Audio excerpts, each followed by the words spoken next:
जी students, अस्सलाम वालेकुम।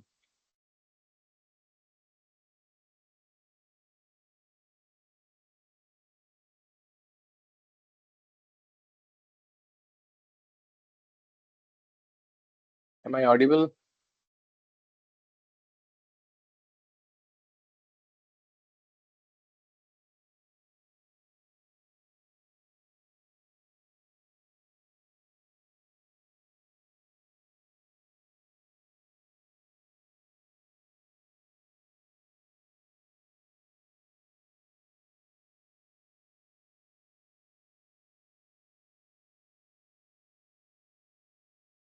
Right.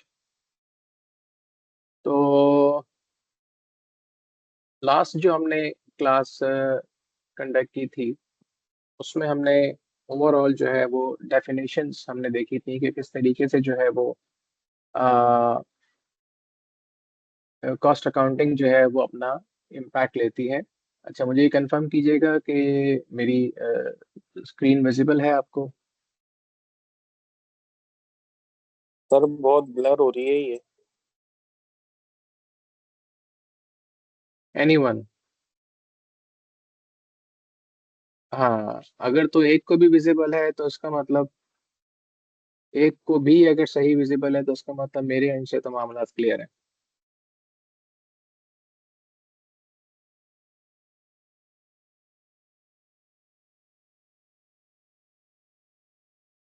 Right. तो हम बात करते हैं मैन्युफैक्चरिंग अकाउंट की, which is actually the very first topic of your cost accounting,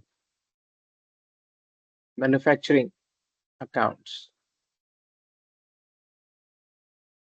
जो मेन मेन डिस्कशंस हमने हमारी लास्ट क्लास में की थी, दैट वाज के हम किस तरीके से अकाउंटिंग अकाउंटिंग का पूरा एक process which starts from journal and ends on financial statements for one period।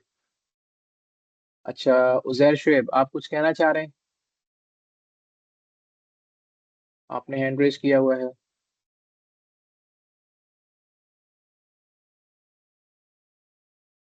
नहीं।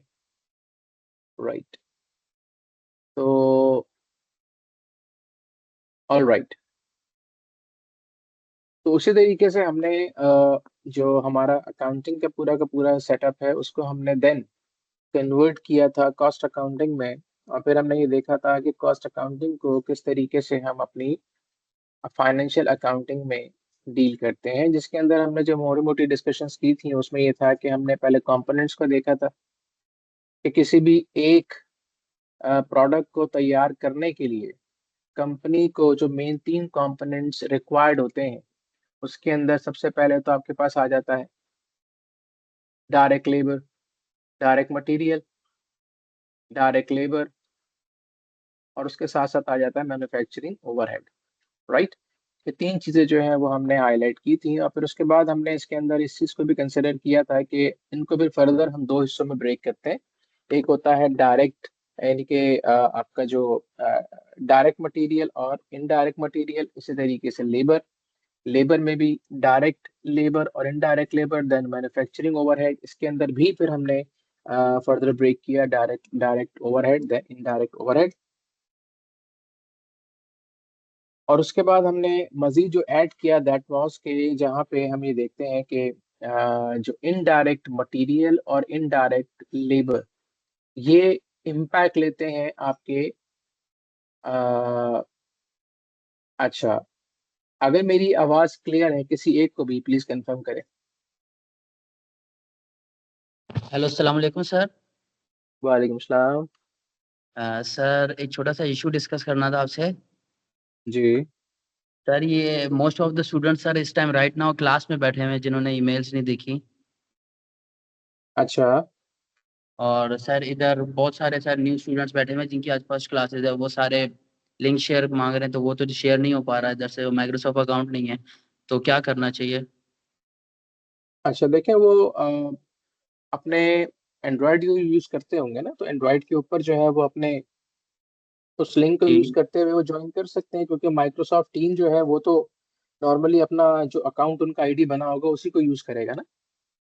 नहीं एक्चुअल सर, ऑल्टरनेट जो है सर वो ये लॉगिन लिंक सिर्फ जनरेट करने के इकरा लिए। के आईडी से ही होगा, सिर्फ ओडो की जो आईडी है ना माइक्रोसॉफ्ट की, इसके हम्म। अलावा सर किसी पर्सनल यूज पे नहीं होगा सर।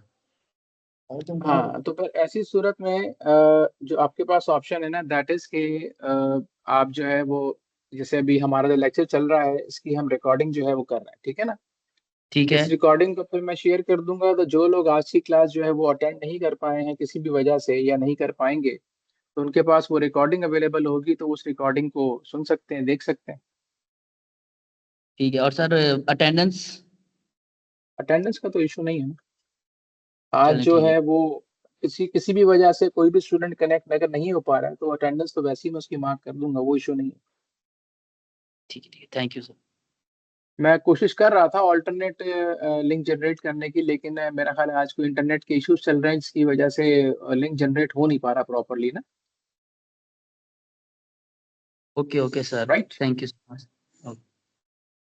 ओके। राइट। तो बैक टू माय डिस्कशन। और उसमें फिर हमने ये बात की थी कि हमारा जो इनडायरेक्ट मटेरियल और इनडायरेक्ट लेबर जो है वो फिर इम्पैक्ट लेता है आपका आके सीधा फैक्ट्री ओवरहेड्स के अंदर, राइट। और इसके साथ साथ हमने जो मजीद बात की थी that was related to period cost और प्रोडक्ट कॉस्ट। यानी कि इसको हमने कुछ इस तरीके से एक्सप्लेन किया था कि जहाँ पे रॉ मटेरियल की बात है, रॉ मटेरियल से ऑनवर्ड फिर वो वर्क इन प्रोसेस में मूव करती है, और वर्क इन प्रोसेस से जब एक कंप्लीट प्रोडक्ट निकल के फिनिश गुड्स की तरफ मूव करती है, तो वर्क इन प्रोसेस से जैसे ही प्रोडक्ट जो है वो तैयार होकर फिनिश गुड्स में मूव की, तो वहां तक की जो कॉस्ट होगी वो प्रोडक्ट कॉस्ट है। और उसके बाद जो भी कॉस्ट अपना इम्पैक्ट लेगी वो सारी की सारी पीरियड कॉस्ट होगी, और पीरियड कॉस्ट जो है वो आपकी इनकम स्टेटमेंट का पार्ट बनती है। सही है। ये तमाम चीजें जो है ये सारी की सारी ये हमने लास्ट क्लास में डिस्कस की थी। अब बकायदा जो है वो हम एक अकाउंट की बात करेंगे, मैन्युफैक्चरिंग अकाउंट, जो कंपनी जो है वो बनाती हैं अपने पास विद रिस्पेक्ट टू के कितने cost of production during the period जो है वो कंपनी ने कितनी की और किस हिसाब से की। ये तमाम चीजें जो है वो कंसिडर करेंगे आज के टॉपिक में कि एक मैन्युफैक्चरिंग अकाउंट किस तरीके से बनाया जाता है और उसमें किस तरीके से जो है वो कॉस्ट का इम्पैक्ट लिया जाता है। कोशिश हम ये करेंगे आज का थोड़ा हल्के नोट्स पे रखें, क्योंकि वैसे ही हमारे पास टाइम थोड़ा कम है। और आज जो है वो पहली तरावी है, तो हम यूजुअली जो है मतलब कोशिश करेंगे कि 8 बजे तक हम इसको खींच लें। और उसमें फिर हम ये भी कोशिश करेंगे कि जितना बेसिक लेवल पे हम डिस्कस करें इसको, ताकि हमारी जो मेन डिस्कशन है वो फिर हमारी अगली क्लास के अंदर हो जाए। अच्छा जी। बुरहान हैदर जो है वो कह रहे हैं कि अच्छा ठीक है। राइट जी। तो मैं अब आपको एक्सप्लेन करता हूँ manufacturing account. Manufacturing account basically क्या होता है कि ओवरऑल, यानी आपको एक प्रोडक्ट के हवाले से जब कॉस्ट ऑफ प्रोडक्शन निकालनी होती है कि ड्यूरिंग द पीरियड कंपनी ने कितनी प्रोडक्शन की है, तो उसके हवाले से जो ओवरऑल कॉस्ट निकाली जाती है उसे हम कंसिडर करते हैं as a cost of production. और उसके लिए बाकायदा कंपनी जो है वो अपनी एक मैन्युफैक्चरिंग अकाउंट जो है वो स्टैब्लिश करती है। स्टिल मेरे पास व्हाट्सएप आ रहा है कई स्टूडेंट्स के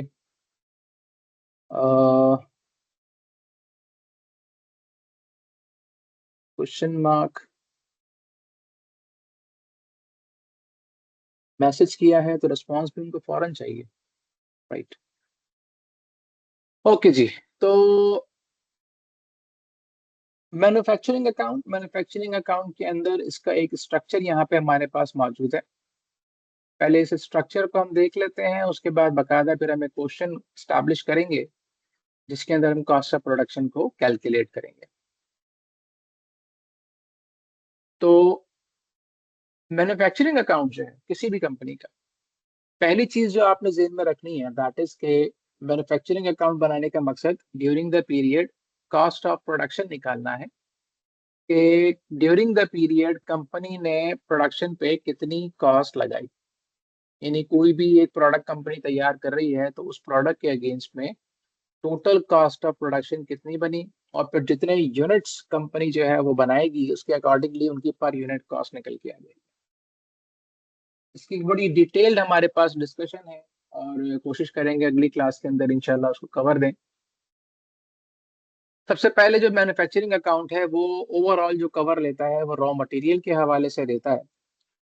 अच्छा, इस क्वेश्चन की डिबेट से पहले मैं एक प्री रेक्विजिट आपको एक इंफॉर्मेशन देता हूँ जिसको आपने प्रॉपरली अपने पास कवर करके रखना है, पकड़ के रखना है, और ये हर एंड पे आके आपको ये चीज पार्ट बनेगी।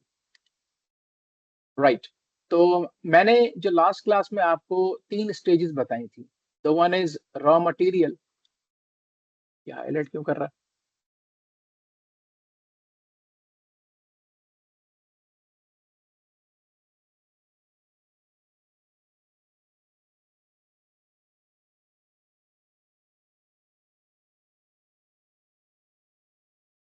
जी, पहली जो मैंने स्टेज बताई थी आपको that was raw material. Right. और हाँ, मैं इसी के हवाले से ही बात कर रहा हूँ, अभी मैं इससे हटा नहीं हूँ कि मैन्युफैक्चरिंग अकाउंट इज सिंपल कि जब कंपनी को ये देखना होता है कि कॉस्ट ऑफ प्रोडक्शन जो है वो कंपनी को निकालनी होती है कि ड्यूरिंग द पीरियड कंपनी ने जो प्रोडक्ट तैयार की है उस प्रोडक्ट की कॉस्ट, ओवरऑल जो कॉस्ट थी वो कितनी लगी ड्यूरिंग द पीरियड, कितने यूनिट्स कंपनी ने बनाए, अकॉर्डिंगली डिवाइड करके निकाल लेते हैं कि कंपनी ने जो है वो कितना पर यूनिट कॉस्ट स्टैब्लिश किया, यानी एक प्रोडक्ट कितने में तैयार की। अच्छा, अब देखो, इसमें मैं आपको एक चीज एक्सप्लेन करता हूँ कि ये जो रॉ मटेरियल के बाद मैंने फिर आपको लिखवाया था वर्क इन प्रोसेस। ठीक है, वर्क इन प्रोसेस। और वर्क इन प्रोसेस के बाद मैंने आपको लिखवाया फिनिश गुड्स। ठीक है, यानी ओवरऑल जो पूरा का पूरा जो प्रोसेस इन्वॉल्व होता है उसके अंदर ये 3, इसको आप लेवल्स कह लो, 3 सेगमेंट्स कह लो, 3 फेजेस कह लो। राइट। तो कंसिडरिंग दैट कि ये अगर फेजेस हम इसको मान लेते हैं तो पहला फेज हो गया हमारा रॉ मटेरियल का। अब ये जो रॉ मटेरियल है, ये जो रॉ मटेरियल है, इस रॉ मटेरियल का अपना कोई एक ओपनिंग बैलेंस होगा, यानी जब पीरियड स्टार्ट हुआ तो पीरियड स्टार्ट होने के स्टेज पे ऑलरेडी कोई रॉ मटेरियल जो है वो पड़ा हुआ होगा। फिर ड्यूरिंग द पीरियड कंपनी जो है वो रॉ मटेरियल परचेज भी करेगी। राइट। रॉ मटेरियल परचेज करेगी तो इसका मतलब ये है कि जब इन दोनों को अगर सम किया जाए तो ये बन जाएगा आपका raw material available for use.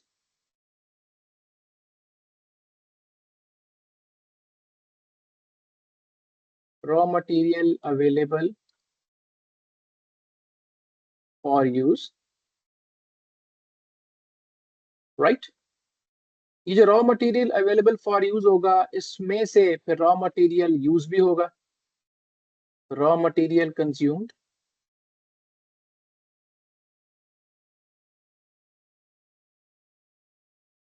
Raw material consumed. और उसके बाद जब रॉ मटेरियल कंज्यूम्ड आप देख लेंगे तो एंड पे फिर आपके बचेगा रॉ मटेरियल एंडिंग।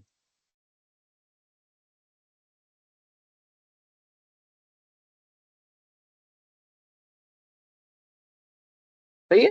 तो इसका मतलब जब हम रॉ मटेरियल को देख रहे हैं तो रॉ मटेरियल का अपना एक प्रोसेस इन्वॉल्व है जिसके अंदर सबसे पहले इसका एक ओपनिंग बैलेंस पड़ा हुआ होगा। During the period company purchases करेगी, कंपनी के पास टोटल नंबर्स आ रहे होंगे ड्यूरिंग द पीरियड कितना मटेरियल जो था वो अवेलेबल था इस्तेमाल के लिए। फिर रॉ मटेरियल कंज्यूम होगा और कंज्यूम होने के बाद उस पीरियड के एंड पे कुछ इन्वेंट्री वहां पे पड़ी हुई होगी जिसे हम कहते हैं रॉ मटेरियल एंडिंग। ये जो मैंने बात की इसमें कोई ऐसी चीज जो समझ में ना आ रही हो रॉ मटेरियल के प्रोसेस के हवाले से कंफर्म करें, मैं फिर आगे बढ़ता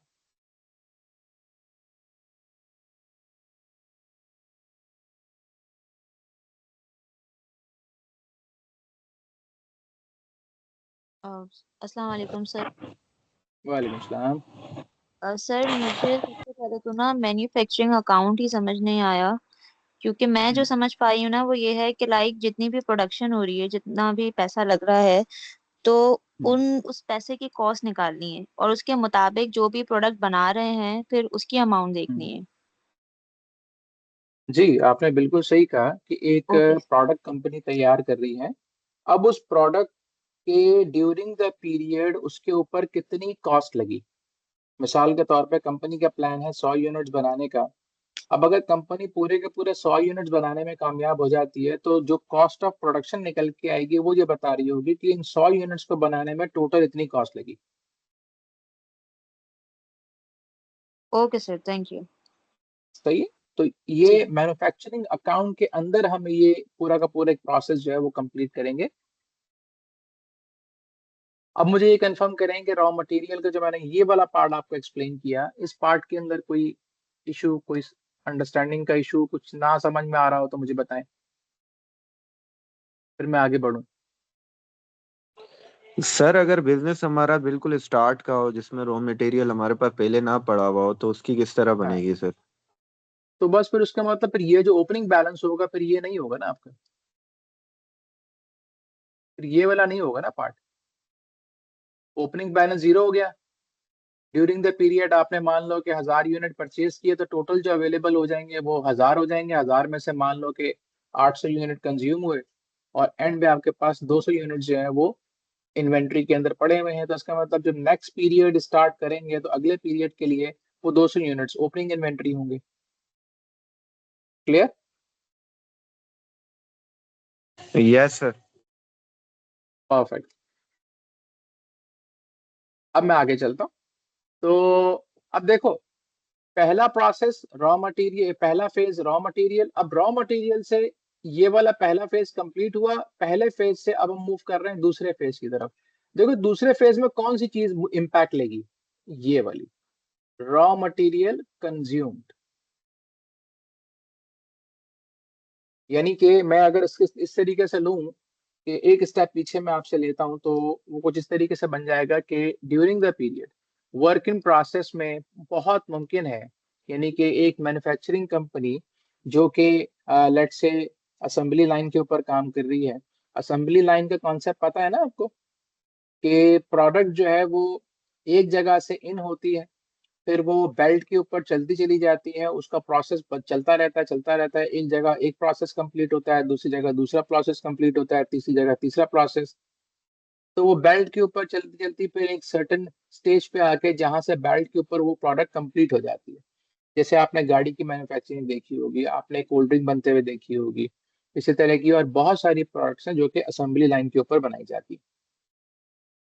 तो मान लो कि वर्किंग प्रोसेस का अपना एक ओपनिंग बैलेंस होगा, यानी कि बेल्ट के ऊपर कुछ माल ऑलरेडी इन प्रोसेस पड़ा हुआ होगा।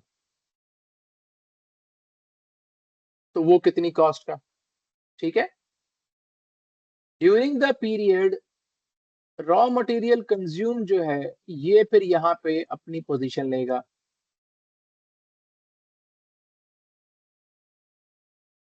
Raw material added.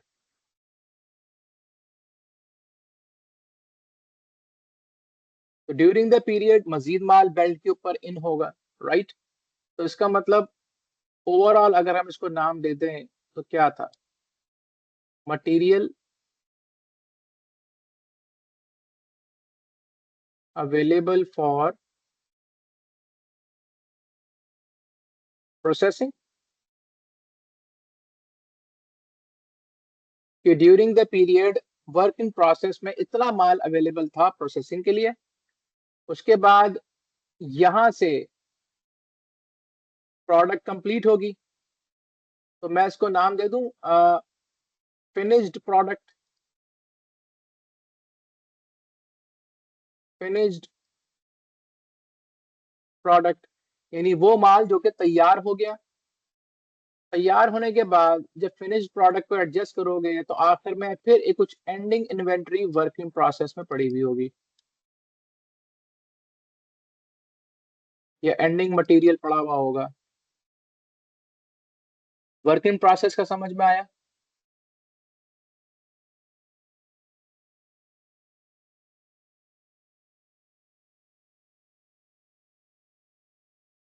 Sir repeat कर दें एक बार प्लीज।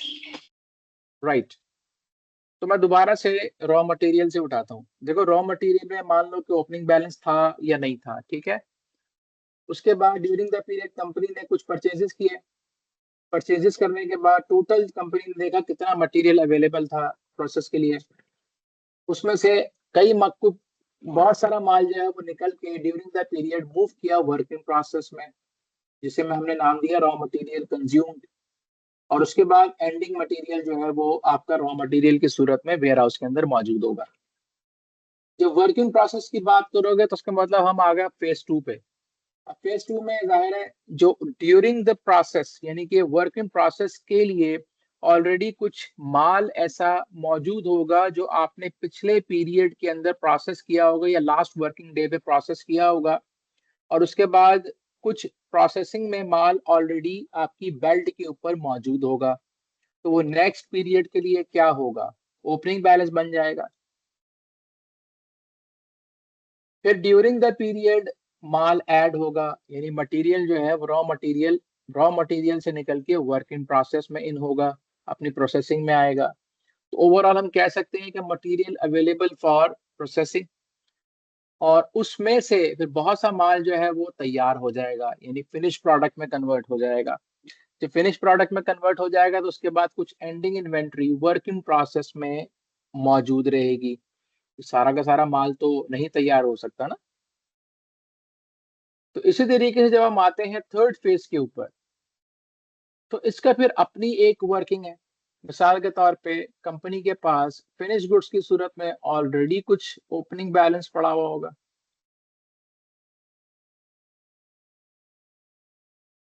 ऑलरेडी कुछ ओपनिंग बैलेंस पड़ा हुआ होगा फिनिश गुड्स की सूरत में।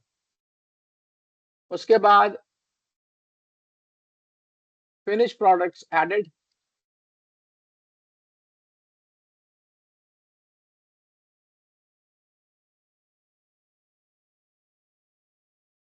वो कहां से ऐड हुआ, ये वाला पार्ट यहां से ऐड हुआ। अब इसको हम क्या नाम दे सकते हैं, finish goods available for cell, यानी ये वो माल है जो कि बिकने के लिए आपके पास पड़ा हुआ है। अब ड्यूरिंग द पीरियड क्या होगा, माल बिकेगा। जब माल बिकेगा तो उसके लिए आप कौन सा एडर यूज करते हो, you already know, cost of goods sold. जितना माल बिका उसकी कॉस्ट, और फिर कुछ एंडिंग इन्वेंट्री फिनिश गुड्स के अंदर पड़ी हुई होगी।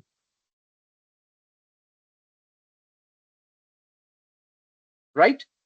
तो ये जो कॉस्ट ऑफ गुड्स सोल्ड है, अब ये कॉस्ट ऑफ गुड्स सोल्ड कहां पे इंपैक्ट लेगा, इनकम स्टेटमेंट के अंदर।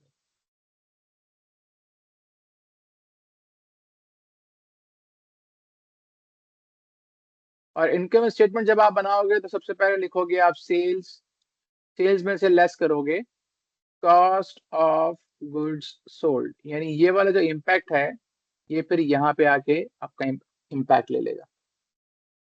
तो ये इस तरीके से एक प्रोसेस पूरा फॉलो होता है कि जब पहला फेज आपने रॉ मटेरियल मंगवा के वेयर हाउस में रखा, उसके बाद ड्यूरिंग द पीरियड उस पर काम हुआ, यानी कि आपने देखा टोटल अवेलेबल कितना था, during the period material consume हुआ। और मटेरियल कंज्यूम होने के बाद आपके पास रॉ मटेरियल एंडिंग की सूरत में कुछ माल उस रॉ मटेरियल के अंदर पड़ा हुआ रह गया। ये आपका कंप्लीट हुआ पहला फेज, राइट।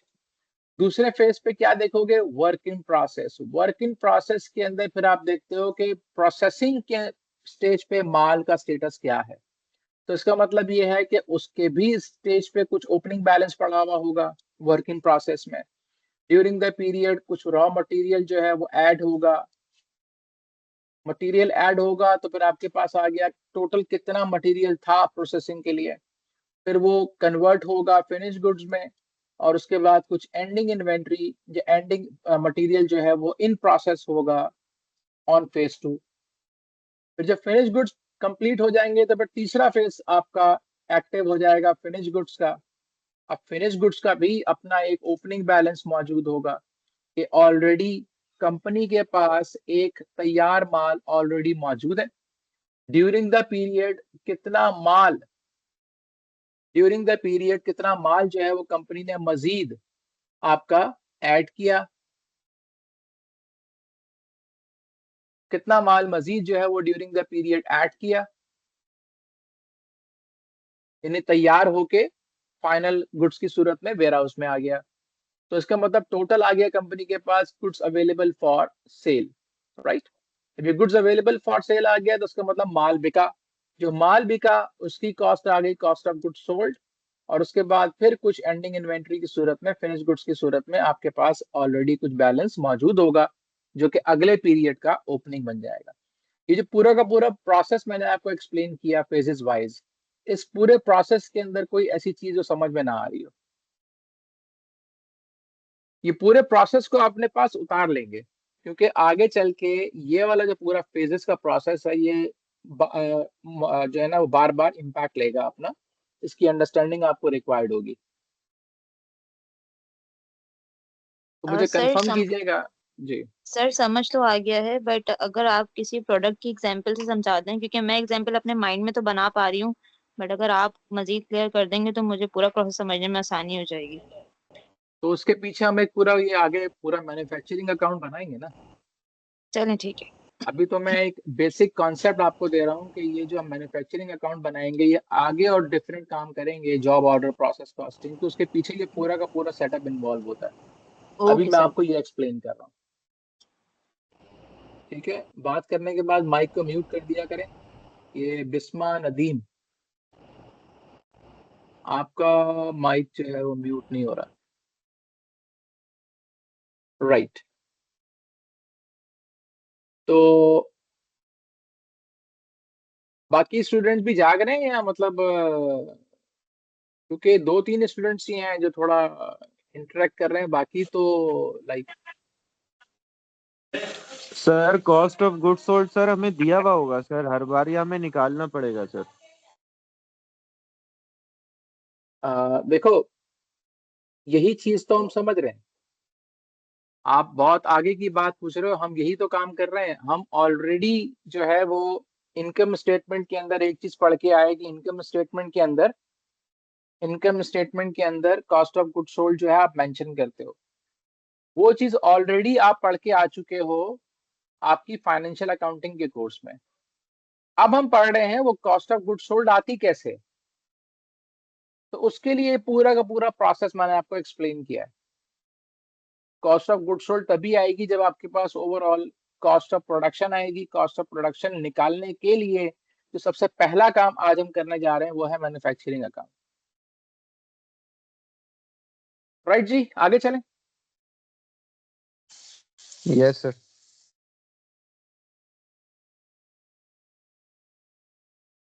All right. तो अब हम आते हैं हमारे इस क्वेश्चन की अंडरस्टैंडिंग के ऊपर। एक मैन्युफैक्चरिंग अकाउंट का ओवरऑल प्रोसेस किस तरीके से फॉलो होता है। तो अब इसमें भी देखो जो स्ट्रक्चर मैंने आपको यहाँ पे एक्सप्लेन किया, इस स्ट्रक्चर को जरा सामने रखते हुए इस क्वेश्चन के स्ट्रक्चर को समझना। ये एक ड्राफ्ट स्ट्रक्चर है जो कि आपको ड्यूरिंग द प्रैक्टिस फॉलो करना होगा। ओपनिंग रॉ मटेरियल, ठीक है, ओपनिंग रॉ मटेरियल यानी पहला फेज चल रहा है। Opening raw material, purchase of raw material, कोई ट्रांसपोर्टेशन अगर उसके ऊपर लगी है तो वो ऐड हो जाएगी, अगर कोई परचेज रिटर्न हुई है तो वो आ जाएगी, अगर कोई ड्राइंग्स वगैरह की हैं तो वो इम्पैक्ट ले लेगी। और उसके बाद देखा जाएगा कि रॉ मटेरियल क्लोजिंग कितना पड़ा हुआ है। जब उसको एडजस्ट करोगे तो आपके पास आ जाएगा कॉस्ट ऑफ डायरेक्ट मटेरियल, यानी कि कितना मटेरियल आपने ड्यूरिंग द पीरियड कंज्यूम किया, यानी कि ये वाला पार्ट, दिस वन। अगर मैं इसको दूसरे कलर से हाईलाइट करूं,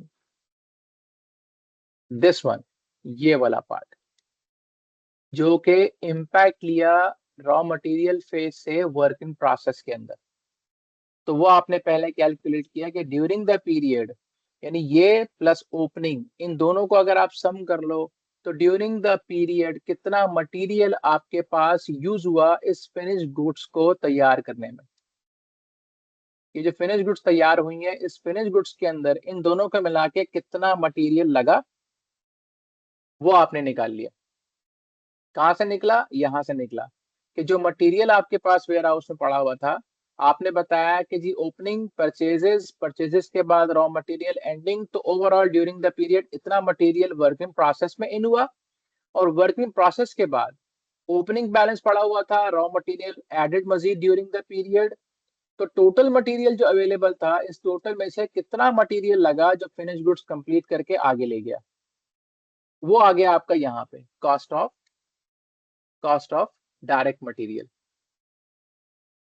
राइट।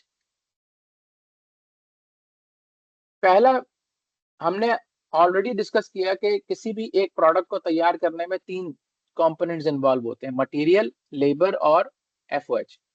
तो मटेरियल के हवाले से हमने ये पहले कैलकुलेशन की कि मटेरियल का टोटल कॉस्ट कितना इन्वॉल्व हुआ इस during the process.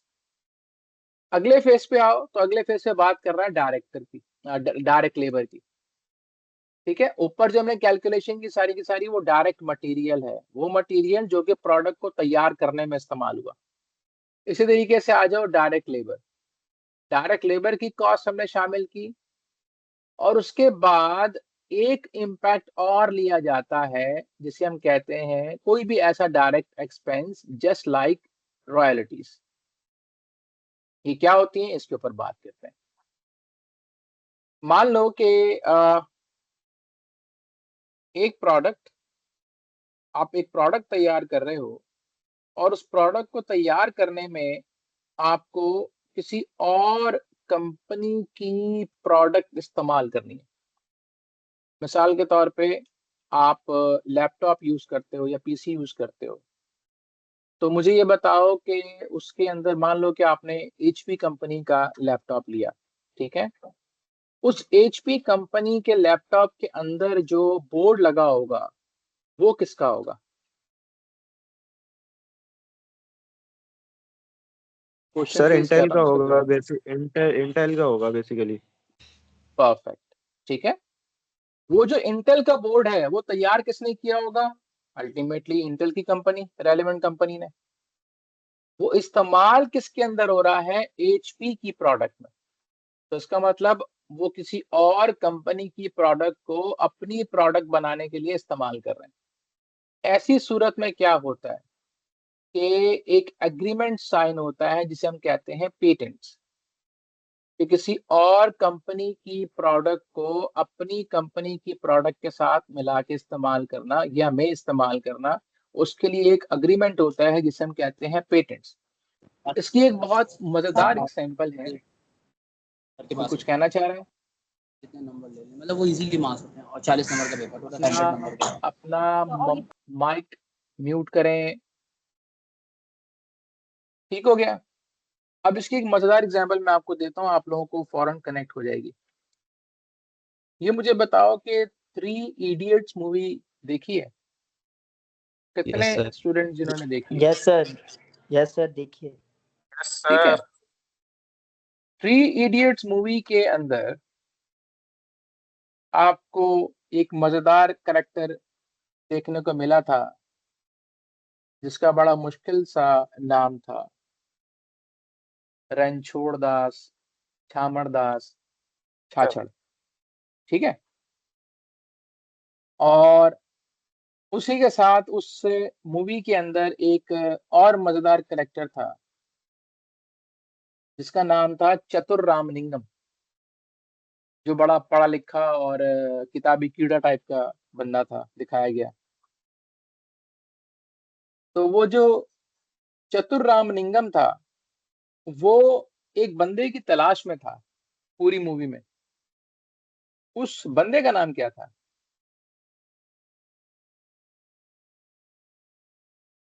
Professor Wangdu. Professor Wangdu या फुनसुक सुख वांगड़ू? फुनसुक वांगड़ू। वांगड़ू। ठीक है, फुनसुक वांगड़ू। और उस वांगड़ू को भी एक्सप्लेन किया था, मतलब जब पहले वर्ड यूज करते हैं तो कहते हैं फुनसुक वांगड़ू, तो वो उसको क्लियर करता है वांगड़ू नहीं वांगड़ू, डब्लू डब्लू, ठीक है। तो सवाल ये पैदा होता है कि वो फुनसुक वांगड़ू को ढूंढ क्यों रहा था?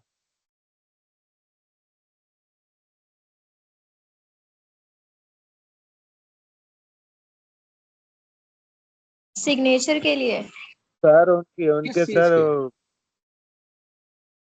सर सिग्नेचर चाहिए था उसको। सर एग्रीमेंट हाँ साइन किस करने चीज के के? लिए। हाँ वो एग्रीमेंट किस चीज का था?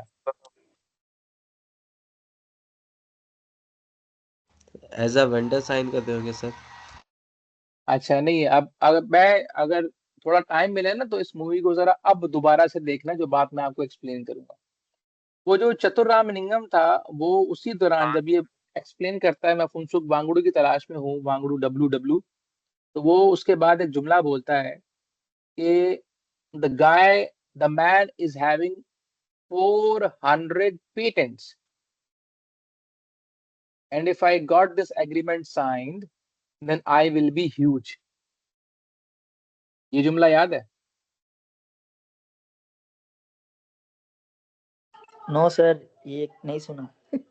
हाँ तो इसको आप जरा देखना दोबारा गौर से। मूवी जो है ना बेसिकली सिर्फ इसलिए नहीं से खाली एंटरटेनमेंट, उसके अंदर कुछ सब्जेक्टिव कंटेंट भी होता है।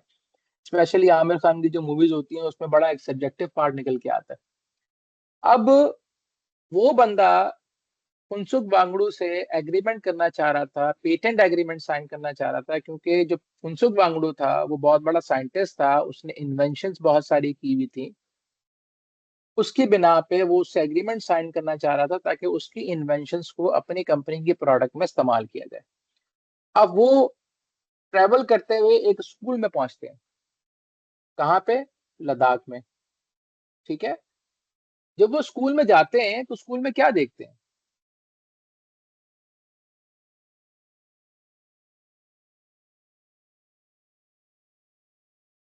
रेंचो को। सर बच्चे प्रैक्टिकल साइंस सीख रहे थे। बहुत सारी इन्वेंशंस नजर आती है ना उनको।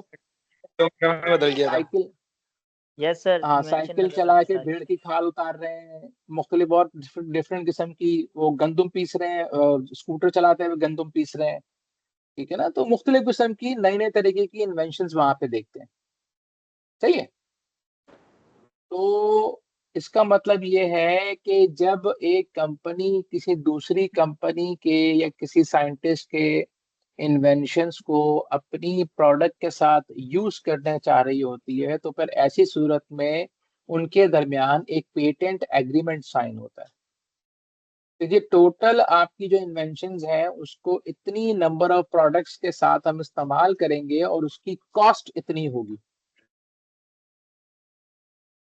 राइट।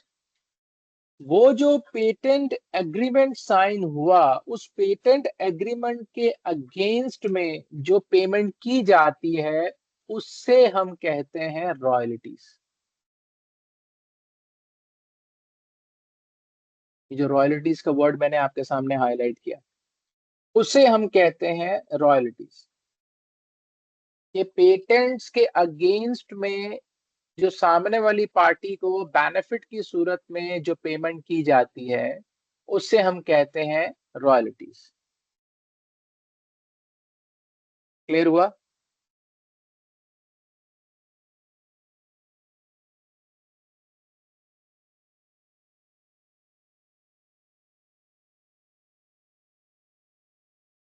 Am I audible?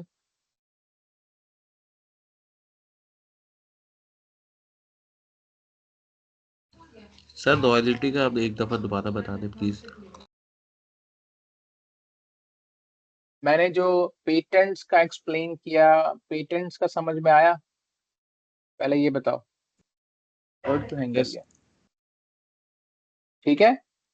तो जब पेटेंट एग्रीमेंट साइन हो गया तो उसके पीछे एक कॉस्ट आ गई कि जी हम आपसे पेटेंट एग्रीमेंट कर रहे हैं, हम अपनी इस प्रोडक्ट के अंदर आपकी इन्वेंशन को या आपकी प्रोडक्ट को यूज करेंगे और उसके पीछे इतना कॉस्ट इन्वॉल्व है, ये कॉस्ट इन्वॉल्व है। ठीक है। उस कॉस्ट के अगेंस्ट में वो जो पेटेंट्स होते हैं वो पार्ट बन जाते हैं जो कंपनी एग्रीमेंट साइन करती है। यानी एक कंपनी वो जिसको प्रोडक्ट रिक्वायर्ड है और दूसरी कंपनी वो जो के एग्रीमेंट साइन कर रही है अपनी इन्वेंशन दूसरी प्रोडक्ट में यूज करने के लिए। तो दोनों के दरमियान जो एग्रीमेंट साइन हुआ उसे हम कहेंगे पेटेंट एग्रीमेंट। और ऐसी सूरत में जो कंपनी मिसाल के तौर पे एचपी कंपनी इंटेल का बोर्ड यूज कर रही है अपनी प्रोडक्ट के अंदर, तो वो इंटेल को रॉयल्टी पे करेगी। और बता दीजिएगा कहाँ कब कहाँ पहुँचे, कहाँ है क्लास। ठीक मैंने है। तो फर्स्ट से सब लिखा हुआ है, सही है, हाँ। सब मिल गया। हेलो,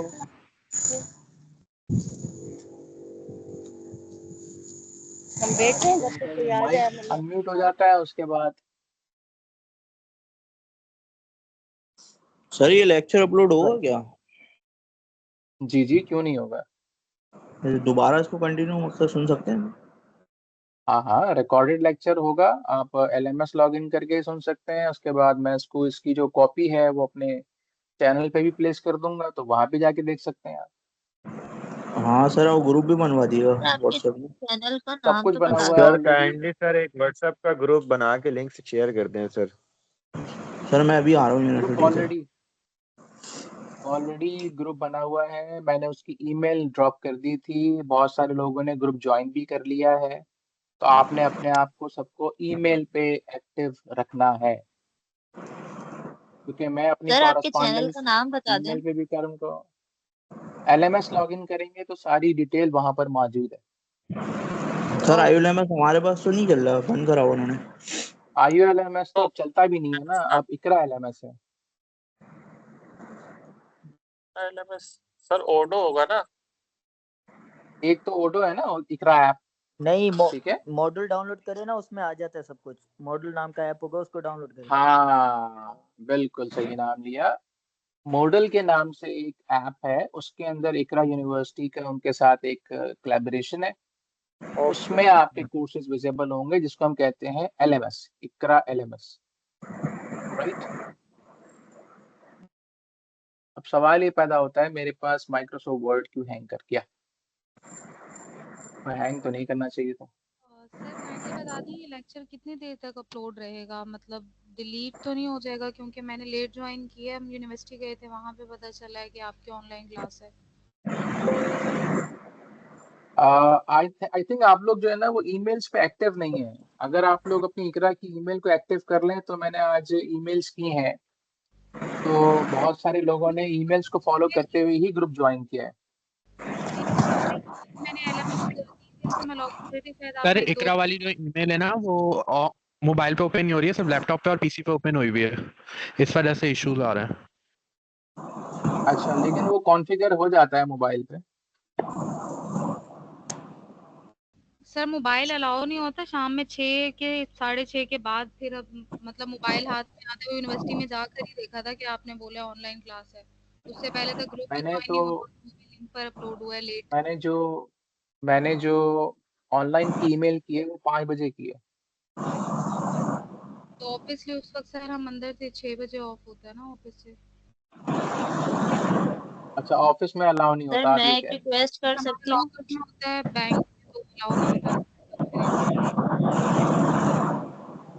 होता। ये आपकी नॉइज बहुत आ रही है, मुझे पता ही नहीं चल पा रहा आप क्या कह रही हैं। जी, आपकी एक खातून की आवाज आई थी, मैं एक रिक्वेस्ट कर सकती हूँ। जी सर। सर रिक्वेस्ट ये है कि कॉस्ट अकाउंटिंग जो है ना एक मुश्किल सब्जेक्ट है, और हम में से काफी स्टूडेंट्स ऐसे हैं जिनका मेडिकल बैकग्राउंड रहा है या इस फील्ड के हैं ही नहीं। तो हाँ, डिसीजंस आपके होंगे, बट रिक्वेस्ट ये है कि ऑनलाइन क्लास प्लीज, हमें समझ नहीं आती, बीच में इंटरप्ट कर रहे होते हैं बच्चे, काउंटर क्वेश्चन जैसे हम करना चाहते हैं आपसे कर भी नहीं पाते, नॉइज बहुत होती है। तो अच्छा रहे अगर आगे कोई भी ऐसा मसला हो तो हम फिजिकल क्लास ले लें, एक्स्ट्रा क्लास ले लें, बट ऑनलाइन ना रहे ये। बस ये छोटी आपको सी क्या रिक्वेस्ट। लगता है आज की क्लास ऑनलाइन क्यों की है। सर तरावी की वजह से की है, आई नो। ठीक है, तो कोई ना कोई मजबूरी थी ना। मजबूरी तो है, तो इसका लेकिन बस मतलब मैं तो इसका रिक्वेस्ट कर मतलब रही हूँ, मजबूरी डिसीजन जो तो है। इंशाल्लाह आपके ही होंगे सारे। जवेरिया, बात को जरा समझे यहाँ पहले। यूनिवर्सिटी ऑनलाइन क्लास एनकरेज नहीं करती है, ठीक है। आज यूनिवर्सिटी ने टाइमिंग रखे थे क्लास के 6:30 से 8। मुझे ये बताएं कि मैं अगर वहां पे फिजिकल क्लास आके लेता, तो ऐसी सूरत में हम अगर 7:45 भी क्लास वाइंड अप करते हैं, 8:15 ईशा की जमात होती है, तो बहुत सारे मुझ समेत बहुत सारे स्टूडेंट जो है वो तरावियां कनेक्ट नहीं कर पाते, तरावियां ज्वाइन नहीं कर पाते लेट होने की वजह से, या लेट ज्वाइन करते। तो मुझे ये बताएं कि कोई ना कोई मजबूरी थी जब भी ऑनलाइन क्लास रखी ना। तो इसका मतलब ये है कि ऑलरेडी अगर एक चीज मौजूद है, एग्जिस्ट करती है, एक प्रॉब्लम है, तो उस प्रॉब्लम के साथ एडजस्ट भी करना पड़ता है।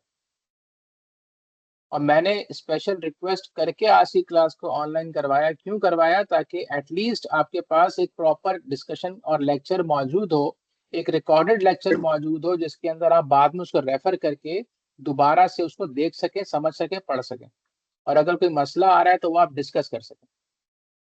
Okay sir, I got your point. सही है ना? जी। तो मजबूरी हर एंड पे होती है, हर एंड पे देखना होता है। हर इंसान की अपनी एक मजबूरी है, लेकिन क्यूमुलेटिवली देखना पड़ता है कि मैक्सिमम लेवल पर डिसीजन क्या लिया जा सकता है। राइट। अब ये वर्ड दोबारा से ऑफ करके ऑन करना पड़ेगा, ये तो जाग ही नहीं रहा। सर मेरा एक क्वेश्चन था। हाँ पूछो। सर ये डायरेक्ट मटेरियल, डायरेक्ट लेबर और डायरेक्ट एक्सपेंस जो है, ये हमारे पास हाँ। वर्क इन प्रोग्रेस में जाएगा? इसका जो इम्पैक्ट होगा ना, वो वर्क इन प्रोसेस से बनेगा। Okay sir. जब आप वर्क इन प्रोसेस में लेके आते हो तो वहां पे पता चलता है कि कितना मटेरियल कंज्यूम हुआ, लेबर की कॉस्ट कितनी लगी, और अकॉर्डिंगली वो ओवरहेड की कितनी कॉस्ट लगी।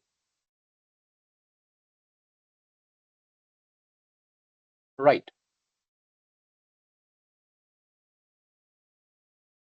आ जाओ भाई। तो मैं बात कर रहा था रॉयल्टीज के ऊपर। तो इसका मतलब तीन चीजें इन्वॉल्व हुई। पहली चीज आपका मटेरियल, मटेरियल के बाद आपके पास आ गई लेबर, और लेबर के बाद आपके पास स्पेशल अगर कोई इम्पैक्ट मौजूद है in the shape of direct expense या रॉयल्टीज, उसको आपने एडअप किया। एडअप करने के बाद जो कॉस्ट आती है उसे हम कहते हैं प्राइम कॉस्ट। ठीक है? तो प्राइम कॉस्ट का मतलब ये है, इसको मैं बहुत सिंपल करके बोलूं तो prime cost is equal to direct material plus direct labour plus any other direct expense. अगर कोई भी मटेरियल और लेबर के अलावा अगर कोई डायरेक्ट एक्सपेंस होगा अदर देन ओवरहेड, तो फिर ऐसी सूरत में जिसका जो लिंक होगा वो डायरेक्टली मटेरियल के साथ होगा। जैसे मैंने बात की इंटेल की, तो इंटेल इटसेल्फ एक मटेरियल है जो कि उस प्रोडक्ट को इस्तेमाल बनाने में इस्तेमाल हुआ है, तो वो भी खुद उस प्रोडक्ट का हिस्सा है। इसी वजह से उसको हमने डायरेक्ट एक्सपेंस में पार्क किया है। तो prime cost is equal to direct material plus direct labour plus any direct expense, like in this case यहाँ पे एग्जाम्पल के तौर पे लिखा हुआ है रॉयल्टीज। ठीक है? तो सबसे पहले जब मैन्युफैक्चरिंग अकाउंट बनाते हैं तो मैन्युफैक्चरिंग अकाउंट के लिए सबसे पहले हम निकालते हैं प्राइम कॉस्ट। और प्राइम कॉस्ट के लिए हमें दो चीजें चाहिए, डायरेक्ट मटेरियल और डायरेक्ट लेबर। ठीक है? और अगर कोई डायरेक्ट एक्सपेंस की सूरत में क्वेश्चन के अंदर कोई चीज मौजूद होगी जो डायरेक्टली मटेरियल से रिलेटेड होगी, तो फिर ऐसी सूरत में हम तीनों को ऐड करने के बाद निकालेंगे सबसे पहले prime cost. Right? Prime cost के बाद अब जो अगला फेज आएगा वो आएगा फैक्ट्री ओवरहेड का। अब फैक्ट्री ओवरहेड की सूरत में हम देखेंगे कि हमारे पास कौन कौन से एक्सपेंसेस जो डायरेक्टली फैक्ट्री से उस पर्टिकुलर मैन्युफैक्चरिंग सेटअप से रिलेटेड है, वो एक्सपेंसेस को फिर हम यहाँ पे एडअप करेंगे, जिसमें आ जाएगा फैक्ट्री लाइटिंग। कुछ एग्जांपल्स के तौर पे यहाँ पे हेडिंग्स दी हुई हैं। Factory heating, factory insurance, factory rent, factory maintenance, और उसके अलावा फैक्ट्री इनडायरेक्ट वेजेस। अगर कोई इनडायरेक्ट मटेरियल मेंशन होगा तो वो भी यहाँ पे एडअप करेंगे। फैक्ट्री सुपरवाइजर वेजेस ये अलग से आ जाएंगे। देखो अभी जो फैक्ट्री सुपरवाइजर वेजेस है ये डायरेक्ट लेबर का पार्ट नहीं बना। क्यों नहीं बना? ऑलरेडी हमने इस चीज के ऊपर बात की थी कि भाई ये वो कॉस्ट है जो कि एक बंदा जो कि डायरेक्टली मैन्युफैक्चरिंग में इन्वॉल्व नहीं है लेकिन उस पर्टिकुलर सेटअप पे मौजूद है अपनी सुपरविजन के लिए, उनकी देखने के लिए, मॉनिटरिंग के लिए, तो उसके ऊपर भी जो कॉस्ट लग रही है वो भी अलग से इनडायरेक्ट कॉस्ट की सूरत में दिखाई जाएगी। उसके बाद फैक्ट्री के अंदर जो भी एसेट्स मौजूद हैं, चाहे प्लांट एंड मशीनरी है, बिल्डिंग है, फर्नीचर है, वैन्स वगैरह अगर कोई इस्तेमाल हो रही हैं, या उसके अलावा अगर कोई फिक्स एसेट्स हैं, तो उन सब की डेप्रिसिएशन। सलमान खान अपना माइक म्यूट करो। अगर आप कुछ कहना चाह रहे हैं तो मुझे आवाज नहीं आ रही है आपकी। सर ये टॉपिक का मेन इशू तो बता दें किस किस चीज पर आप वो मकसद बता रहे हैं। रिकॉर्डिंग देख लीजिएगा।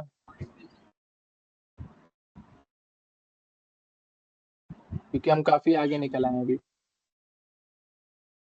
तो एनी अदर फिक्स एसेट्स, ठीक है, तो ये सारे के सारे आपके एक सैंपल हेडिंग्स की सूरत में यहाँ पे मौजूद हैं। इसको आप ऐड करेंगे कॉस्ट के अंदर, तो आपके पास ओवरऑल एक कॉस्ट निकल के आ जाएगी। ये जो ओवरऑल कॉस्ट निकल के आई है, इसको हम कहते हैं total manufacturing cost. Total manufacturing cost.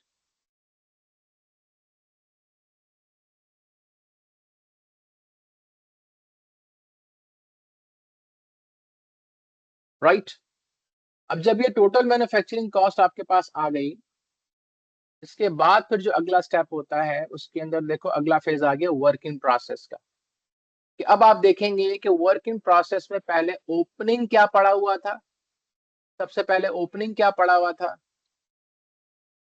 उसके बाद ओपनिंग क्या पड़ा हुआ था, जो ओवरऑल जो कॉस्ट लग चुकी ड्यूरिंग द पीरियड, वो ये इम्पैक्ट ले लिया यहाँ पे। यानी कि ये वाला जो इम्पैक्ट था, वर्क इन प्रोसेस ओपनिंग को ऐड किया, वर्क इन प्रोसेस क्लोजिंग को लेस किया। यानी कि मैं बात कर रहा हूं एक ये वाले पार्ट की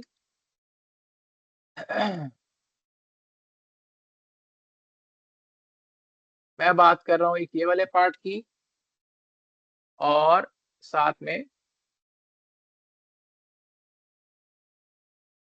यानी कि एंडिंग ये वाला पार्ट हो गया, ओपनिंग ये वाला पार्ट हो गया।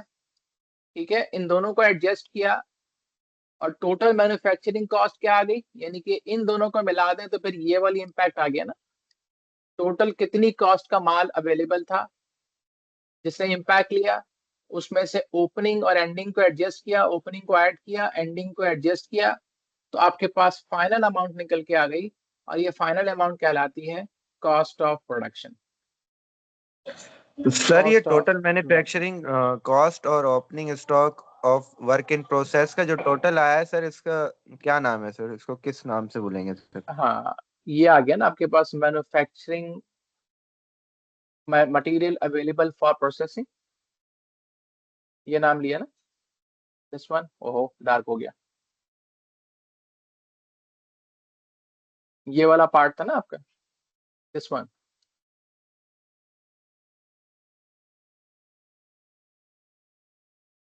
जब आप मैन्युफैक्चरिंग कॉस्ट को और ओपनिंग स्टॉक को मिला देंगे, तो वो टोटल बन जाएगा आपके पास कितना माल आपके पास मौजूद था ड्यूरिंग द पीरियड प्रोसेस करने के लिए। ठीक है, और उसके बाद कितना माल एंडिंग में रह गया, उसको जब लेस कर देंगे तो आपके पास आ जाएगा finish product. Finish product in the sense कि ड्यूरिंग द पीरियड कितनी कॉस्ट ऑफ प्रोडक्शन आपने की, दिस वन, ये वाला पार्ट। ड्यूरिंग द पीरियड कितना फिनिश गुड्स निकाल के आपने मूव किया अगले फेज में।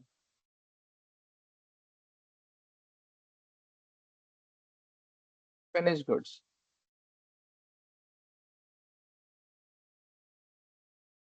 ठीक है। तो ये जो आपका फेजेस वाला स्ट्रक्चर है 1 2 3, इसको और अकॉर्डिंगली ये जो स्ट्रक्चर हमने डिस्कस किया, इन दोनों को आपने साथ में कनेक्ट करना है।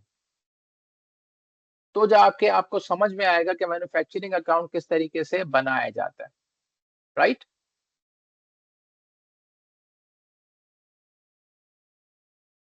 यहां तक कोई सवाल?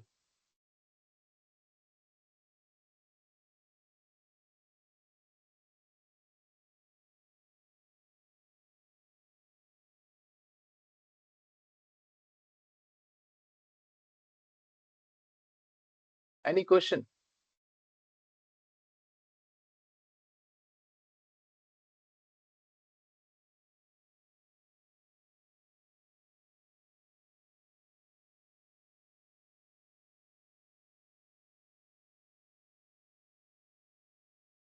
परफेक्ट। तो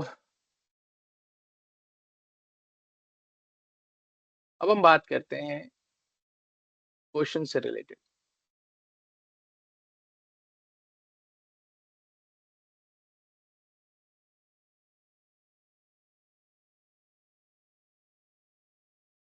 अब देखो एक क्वेश्चन का फॉर्मेट को जरा समझो क्या कह रहा है। कह रहा है Ali and company is a manufacturing business.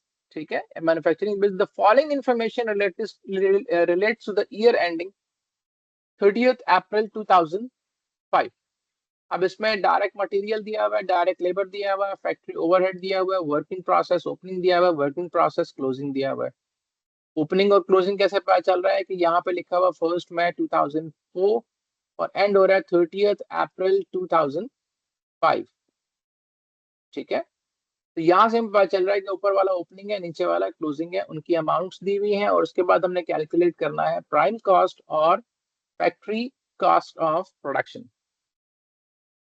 तो अब हम कहते हैं जब प्राइम कॉस्ट, तो इसका मतलब ये है, अच्छा क्वेश्चन नंबर 1 हम सॉल्व कर रहे हैं और क्वेश्चन नंबर 1 के लिए हमारे पास दो कैलकुलेशन है प्राइम कॉस्ट। ठीक है, तो जो प्राइम कॉस्ट के लिए सबसे पहले कैलकुलेशन करते हैं, हमने ऑलरेडी अंडरस्टैंड किया प्राइम कॉस्ट के लिए, तो प्राइम कॉस्ट के अंदर कौन कौन से कंपोनेंट शामिल होते हैं? सर डायरेक्ट मटेरियल और डायरेक्ट लेबर। डायरेक्ट मटेरियल और डायरेक्ट लेबर। ठीक है, ये दोनों चीजें इसके अंदर मौजूद हैं। और एनी डायरेक्ट एक्सपेंस, बिल्कुल, अगर कोई मेंशन होगा लाइक रॉयल्टीज। तो प्राइम कॉस्ट निकालने के लिए हमारे पास सबसे पहले आ गया direct material.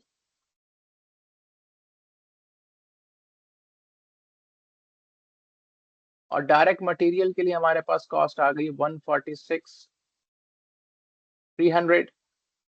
Direct labour, sir एक दफा दोबारा क्वेश्चन करिएगा स्टार्ट।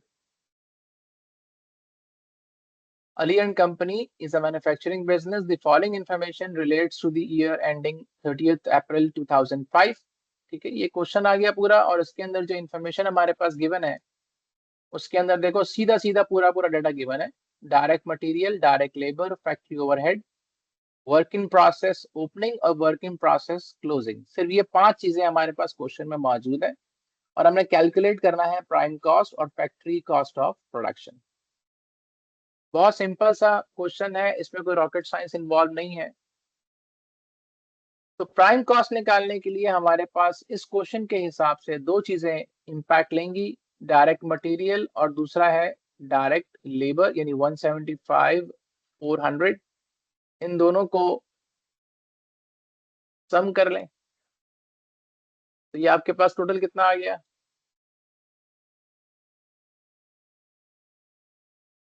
3,21,700। ठीक है जी, ये आ गई आपके पास प्राइम कॉस्ट। अब इस क्वेश्चन में हमारे पास कोई भी any other direct expense involve नहीं था, इसी वजह से आपकी जो प्राइम कॉस्ट है उसमें सिर्फ दो इम्पैक्ट आ गया, डायरेक्ट मटेरियल का और डायरेक्ट लेबर का। राइट, अब आ जाओ कॉस्ट ऑफ प्रोडक्शन। अब कॉस्ट ऑफ प्रोडक्शन निकालने के लिए, मतलब मैं इसी को अगर आगे इम्पैक्ट ले लूं तो कॉस्ट ऑफ प्रोडक्शन निकालने के लिए, तो कॉस्ट ऑफ प्रोडक्शन के अंदर आपका प्राइम कॉस्ट का इम्पैक्ट आ जाता है। तो कॉस्ट ऑफ प्रोडक्शन निकालने के लिए सबसे पहले आपको चाहिए प्राइम कॉस्ट। प्राइम कॉस्ट आपने ऊपर निकाल ली, इसकी अमाउंट है 3,21,700। इसमें अब हम ऐड क्या करेंगे? अभी जो हमने स्ट्रक्चर डिस्कस किया, overhead sir. Factory overhead, perfect. तो फैक्ट्री ओवरहेड को हम ऐड करेंगे सर इसका अमाउंट आएगा 40, सर इसका अमाउंट आएगा 405500। परफेक्ट, 405500। Yes sir. राइट, ये आपके पास क्या आ गया? Total manufacturing cost.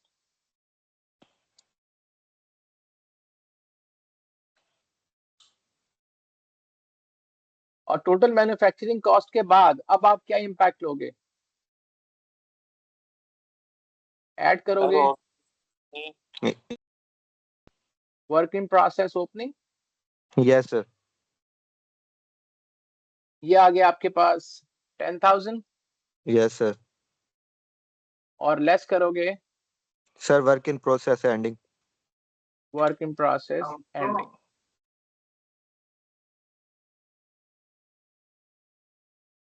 क्योंकि दोनों अमाउंट सेम है तो नेट ऑफ होने के बाद आपके पास वही अमाउंट आ जाएगी 405,500। ये आ गई आपके पास कॉस्ट ऑफ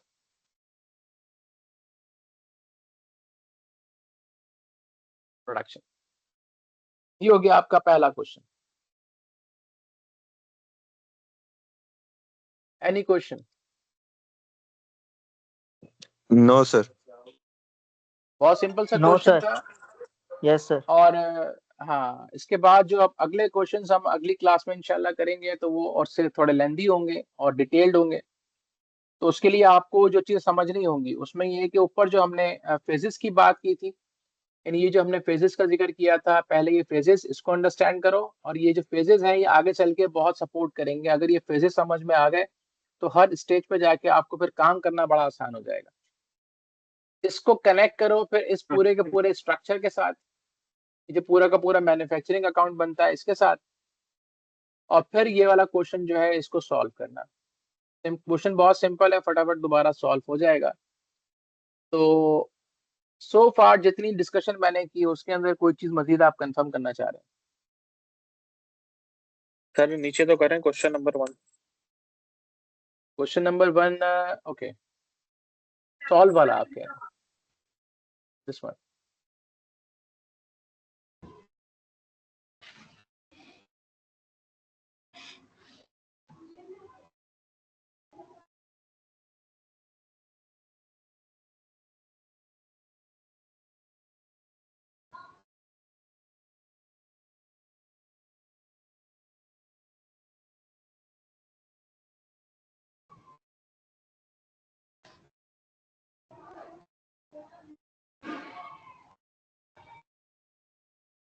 सर ये क्वेश्चन की स्लाइड अपलोड होंगी या नहीं होगी अभी? ये दोनों फाइल अलोंग विद ये रिकॉर्डिंग ये सारी की सारी अपलोड हो जाएंगी। सर ओडो पे अपलोड कर दीजिएगा।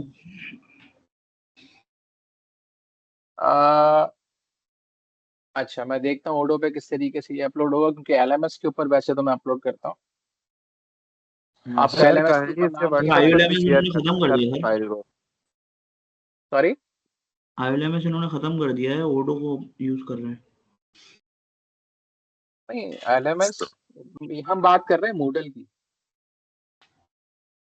आप अगर मूडल को आप कह रहे हैं खत्म कर दिया तो मूडल तो चल रहा है ना, एलएमएस इकरा एलएमएस के नाम से जो है। सर आपकी जो ओडो के कोर्स अंदर की सारे डिटेल्स ऑप्शन है, लेक्चर का भी है उसमें।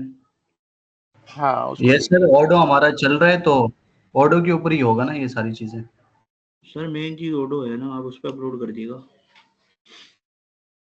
उसको देख लेते हैं किस तरीके से हैंडल करना है। सर व्हाट्सएप पर ये फाइल अपलोड कर दें सर। ये भी सही है। सर लिंक यूट्यूब का लिंक शेयर कर दें व्हाट्सएप पे। अच्छा, आप लोगों के पास अच्छा एलएमएस पे नाम नहीं आ रहा होगा ना आपका? अभी एलएमएस पे नाम ऐड नहीं हुआ ना आपका?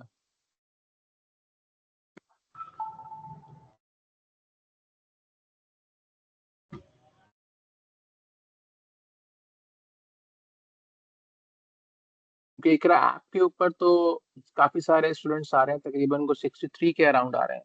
एलएमएस के ऊपर मेरे पास अभी कम आ रहे हैं, अराउंड 50 प्लस आ रहे हैं। जी,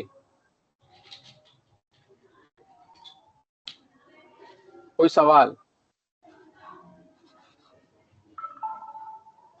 नो सर। सर अभी तो कुछ समझ नहीं आया पर देखेंगे। हाँ वो रिकॉर्डिंग को आप देखेंगे ना। अच्छा, एक तो ये है कि जो पहले हमारा नहीं लेक्चर आइडिया था, होगा। वेरी फर्स्ट लेक्चर, जो वेरी फर्स्ट जी लेक्चर था that was very important with respect to understanding of cost, और जो आज का हमारा लेक्चर है वो अब बकायदा कॉस्ट के ऊपर काम स्टार्ट कर रहा है। तो उस चीज को जो है ना आपने बड़ा समझना है, कनेक्ट रहेंगे कोर्स के साथ तो ही मामला बनेगा, अदरवाइज बड़ी मुश्किल हो जाएगी।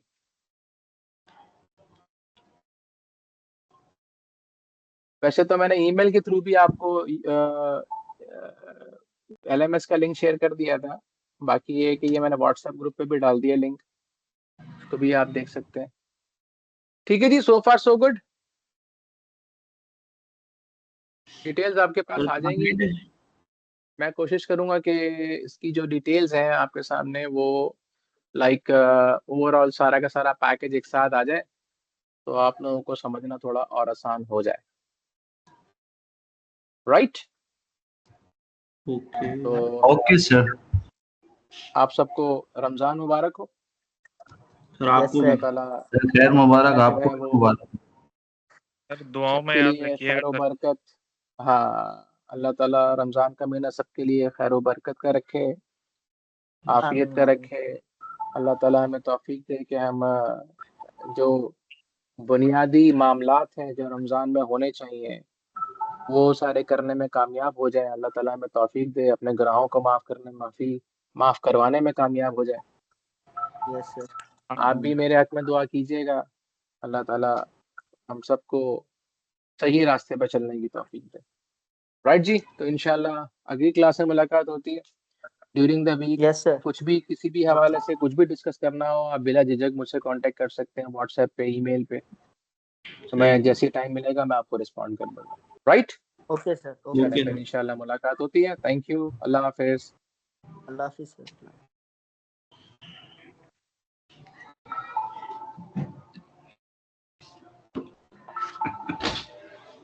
सही हुई है बस। ओके सर जी, अल्लाह हाफिज। सर जी की हाल है?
आंखों से